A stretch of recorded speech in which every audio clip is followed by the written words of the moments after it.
Okay, we're live.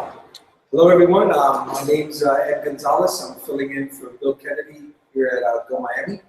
And today we have Bill Hathaway, who's going to be talking about monitoring Go apps. Bill's in California, and he's coming to us via Hangout. All right, Bill, take it away. Sure. Hi, everyone. So I've been in roles where it mixes sort of operation and development for, I guess it's coming on 20 years now, and I've been doing pretty much full-time Go development for the last 2. And I thought it might be helpful to give people an overview of if you're dealing with Go applications, what are some of the options that you have from a monitoring standpoint, and when you're trying to deploy these in greater numbers or in more complex scenarios. And so I thought we'd first start off with just making sure that we're on the same page as far as what is monitoring, at least from the perspective of this talk. And so there's a couple of questions you're trying to answer. One of them, is the service healthy? That really depends on what your definition of healthy is. And it's typically, is it providing the service to the end user that you expect in a reasonable time with a reasonable error rate? And then the question is, what are you monitoring to see if that's actually the case? And there's 2 types of resources that we generally break down into categories. One are the explicit ones where the programmer has chosen to use them, such as these could be database connections or calling some other backend resource, other endpoints. And there's also some implicit ones that are sort of resources provided by the runtime. And this might be how much time is being spent doing garbage collection, or how many Go routines have been created where the programmer isn't really sort of aware of how many those are, but it's still important to keep track of that, because that might tell you, hey, this service is actually about to run out of headroom or hit some other capacity issue. And when we've been setting up monitoring for our services, these are things that we weren't originally monitoring because we were, Go was fairly new to us at the time.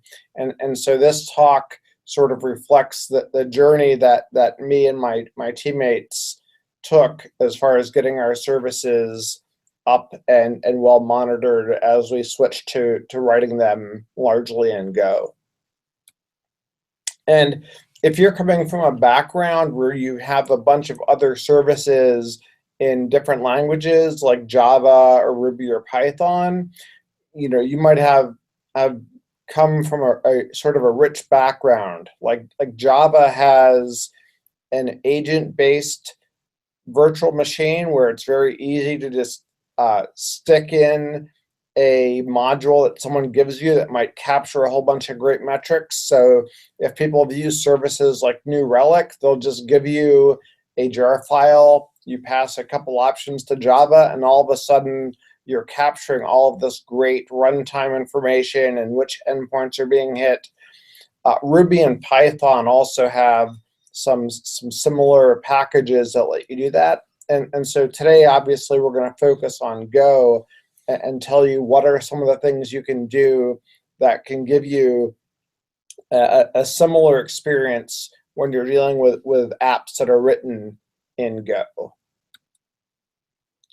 And so one of the questions on the runtime piece is what is actually available to you. And so typically the ones that people are most interested in are memory allocation, how much heap and stack are being used, and then also how much time is being spent in garbage collection, including the pauses that the garbage collector takes as it's doing the processing. Also things like Go routine counts, and there's some other data you can get, but those are typically the key ones people focus on. And then there's also at a deeper level, profiling or tracing information, which is things you might want to capture for a specific point in time, but aren't really metrics. But if your service is behaving kind of weird, you might want to, at some point, enabling profiling or tracing, and for a short period of time, have it capture that low-level information about where your program is spending its time. And that's been helpful for us to expose as part of our monitoring system, even though we're usually only capturing those first two items, the memory allocation and garbage collection, and the go routine counts. So, one of the first questions is, what do you do with the monitoring data? And so you're typically pushing it out to whatever system you're using. A lot of people use StatsD and Graphite if they're holding data in-house. You might have other platforms. There's also a lot of software as a service providers out there for doing monitoring. So like GODEBUG and Librado are two really popular ones. Some people also will have the model be different, where they'll actually have a in-house service that actually wants to pull your web app or daemon and grab metrics from it instead of pushing out to it. And that's something that's possible as well in Go with some of the built-in libraries, or obviously you can expose this yourself. So we'll be talking both about how you can get data in and out, as well as sort of what's available to be captured. And some people will also just log the data and have that be captured by something like Splunk, which doesn't end up typically being an awesome statistics or metrics platform, but certainly can do fine in low to moderate volumes. Now, one thing people might not be familiar with is in the runtime package, they talk about an environment variable called GODEBUG. And this is an interesting way to get information. It can also be used to change how the Go runtime behaves. You can set this before you start a program and change the value before you start it. And this is kind of neat because you can actually both change the behavior or expose a bunch of metrics from your program without having to make any change at all in your source code. It's documented in the runtime package. If you look at the first third of that package, you'll see a bunch of information about the GODEBUG environment variable.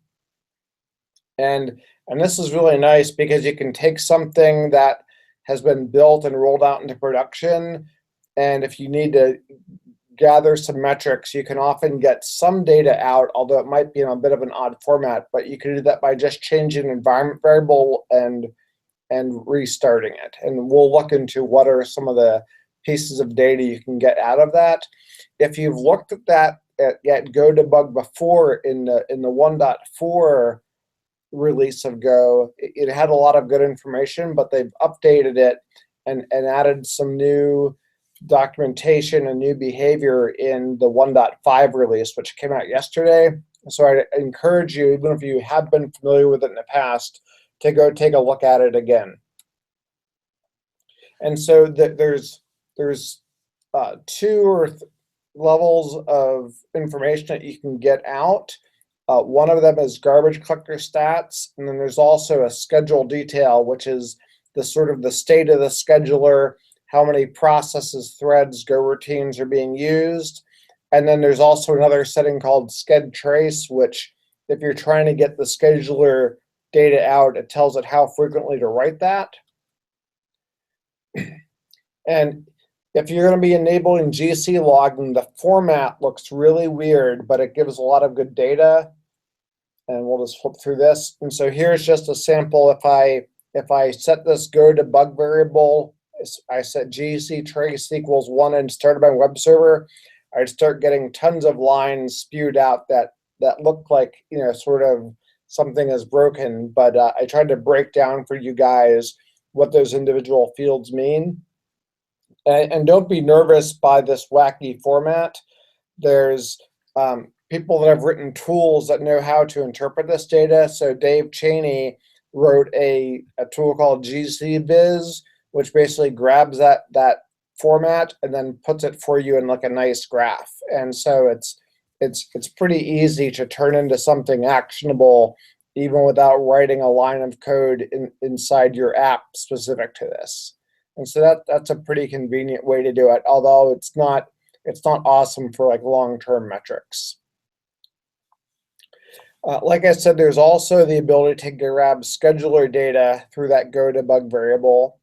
In this case, we said we wanted to enable some scheduling details, and then sched trace is set to 1,000, which means just output data every 1,000 milliseconds or 1 second, and then start the process, and all of a sudden you'll see it start giving you a line every second talking about how many threads are in use and how many Go routines. And Bill Kennedy did a blog post back in February that talks about this in greater detail.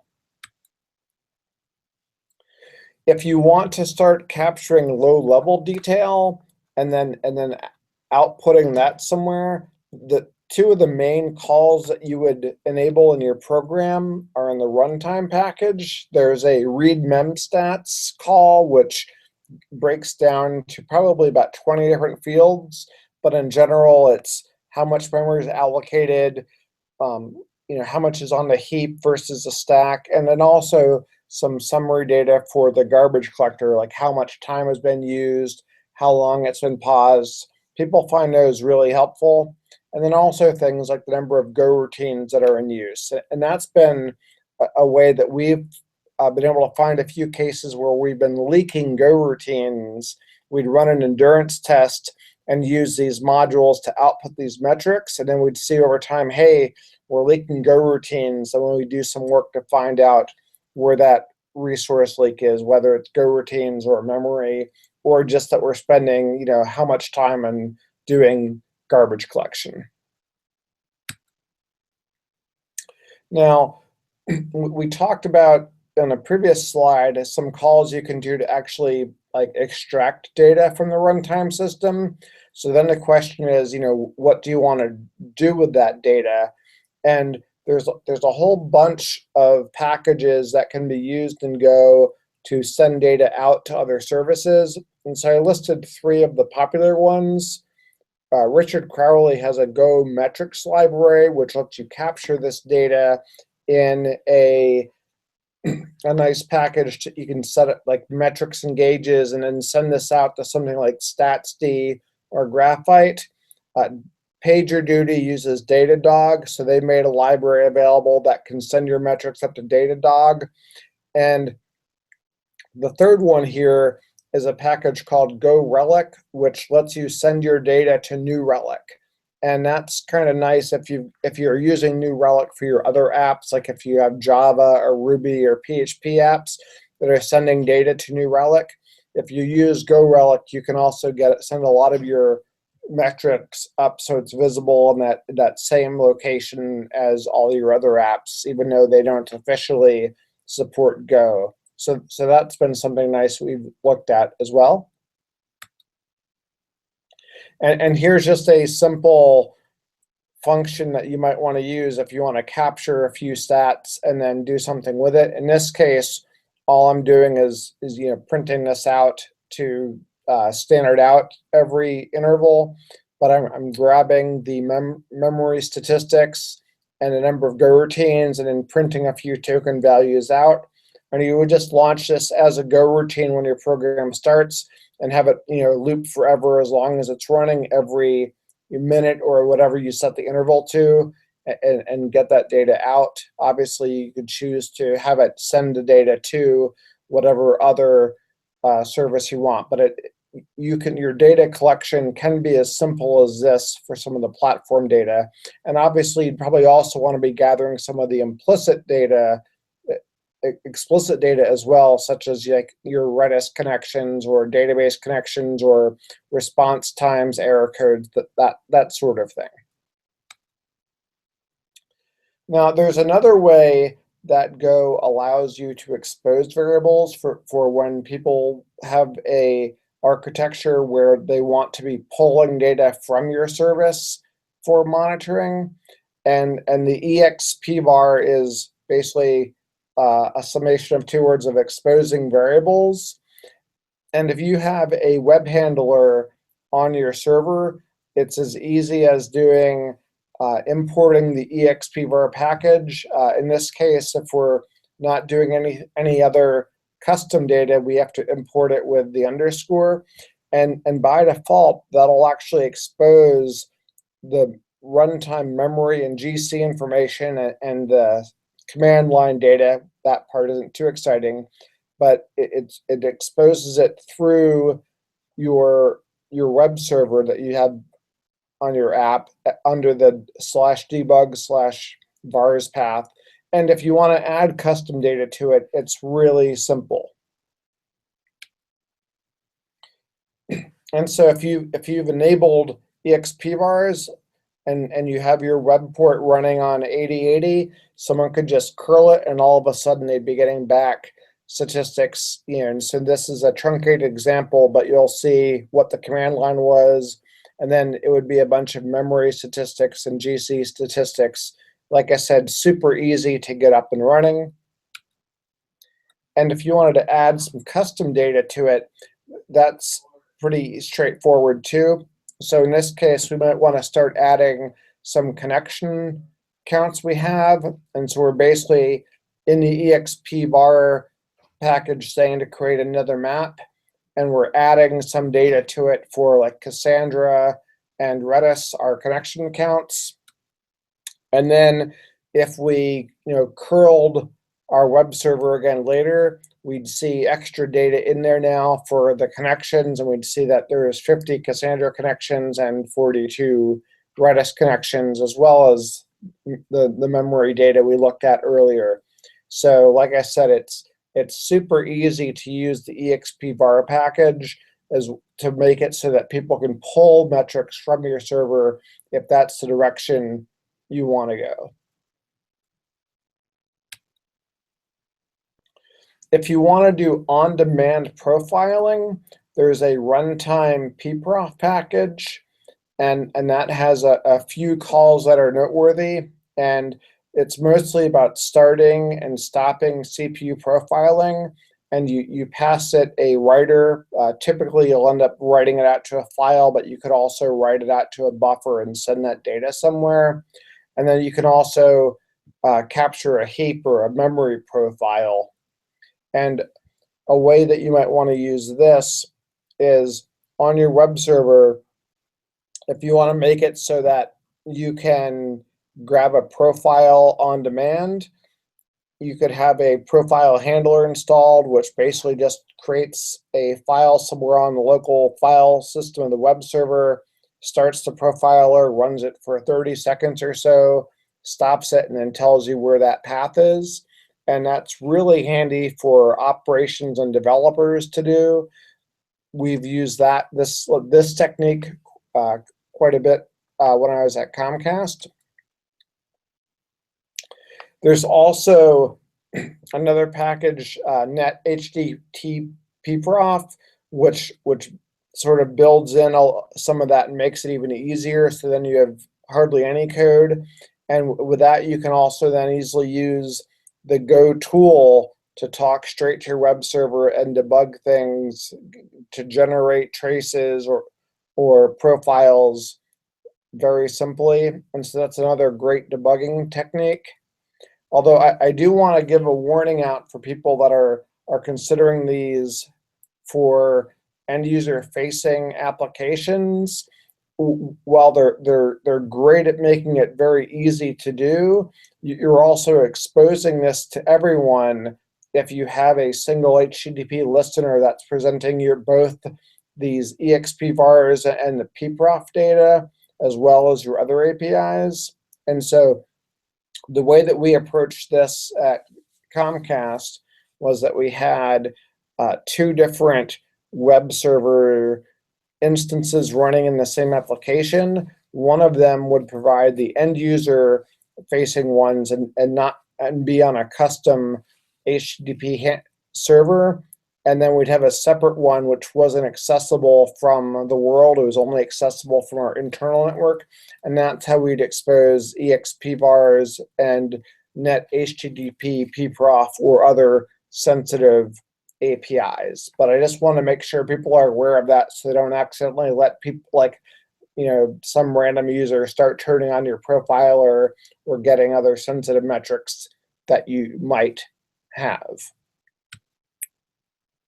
And so some of the example graphs that you might see. So here is Matt Eminetti. He posted this last night as Go 1.5 was released.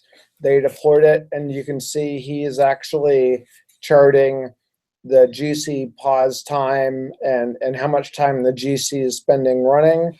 And these are the sorts of metrics that a lot of people like to see.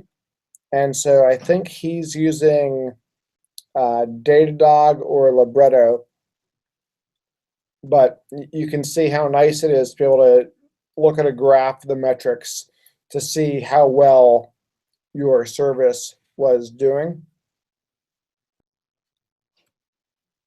And here's another graph, and I think this one is using like StatsD and graphite. And I captured these last night because there was so much excitement around the 1.5 release and how much people were seeing from a performance improvement. And it's so nice when you're able to visualize these sorts of metrics.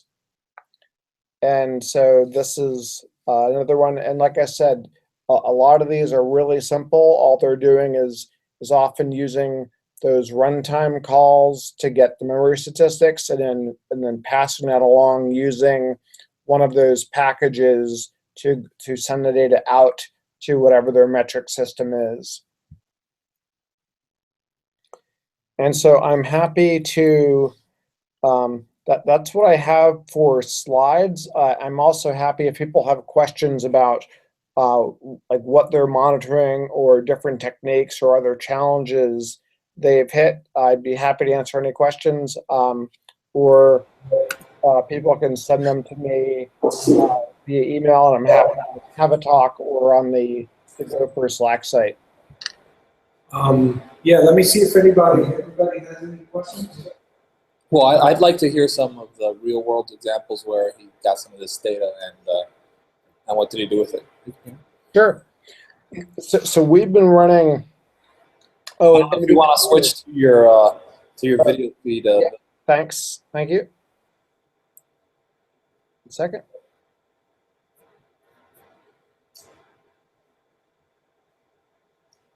How's that? Wonderful. Okay.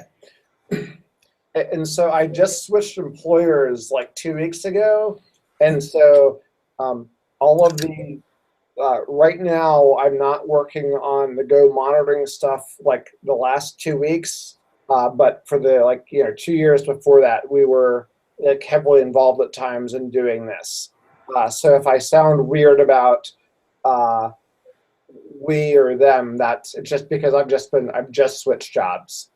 But for the monitoring, so we had a like 5 or 6 different Go-based servers, and as we're initially we're just like crunching and trying to get functionality in, and then we started as soon as we started having something that we could run and was relatively stable, we started doing the instrumentation, and that led us down some of the path of what do we actually want to capture, and then how do we capture it.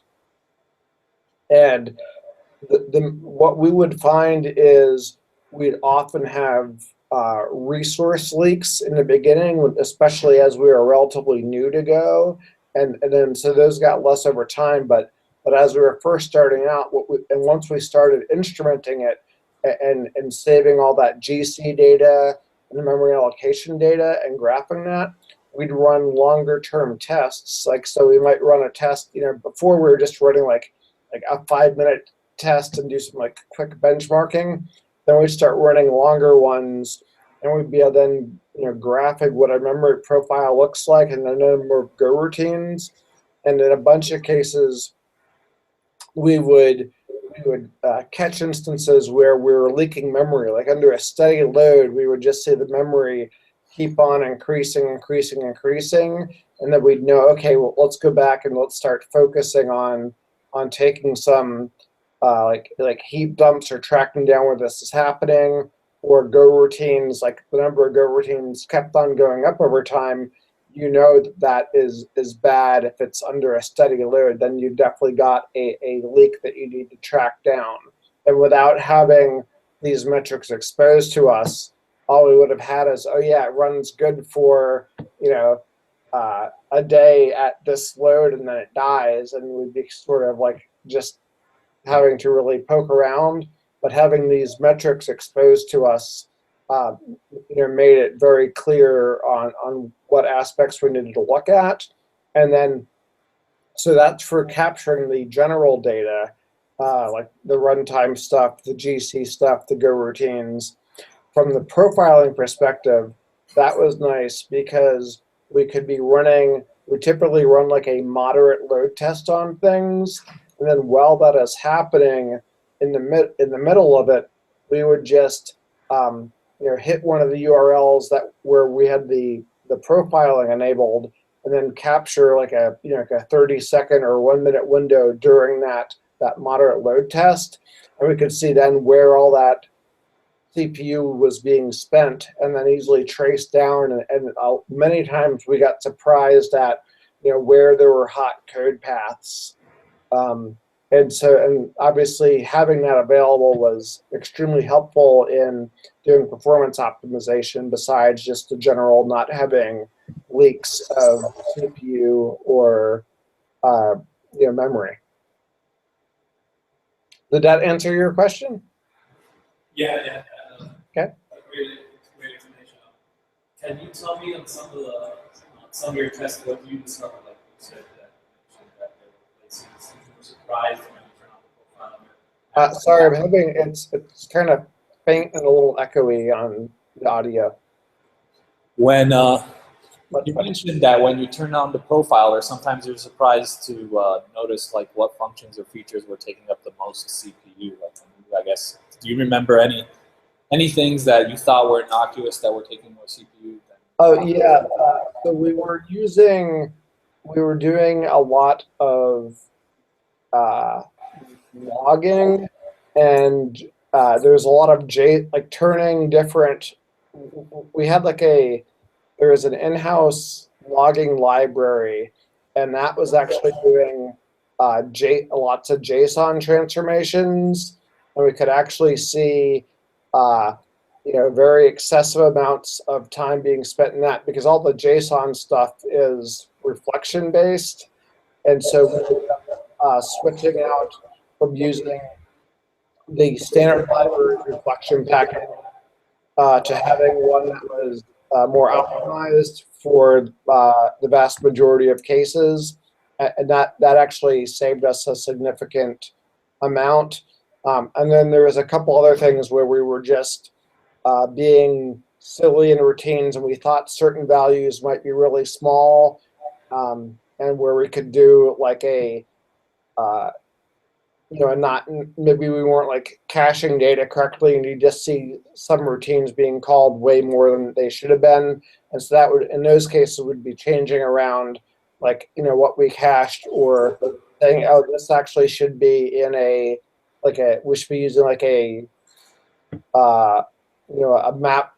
map for this, maybe, instead of doing a search on what we thought was initially a really small array or something. Okay, cool. All right, well, that concludes the Go Miami for this month. Cool. Yeah, we'll stop. Okay, all right. Yeah.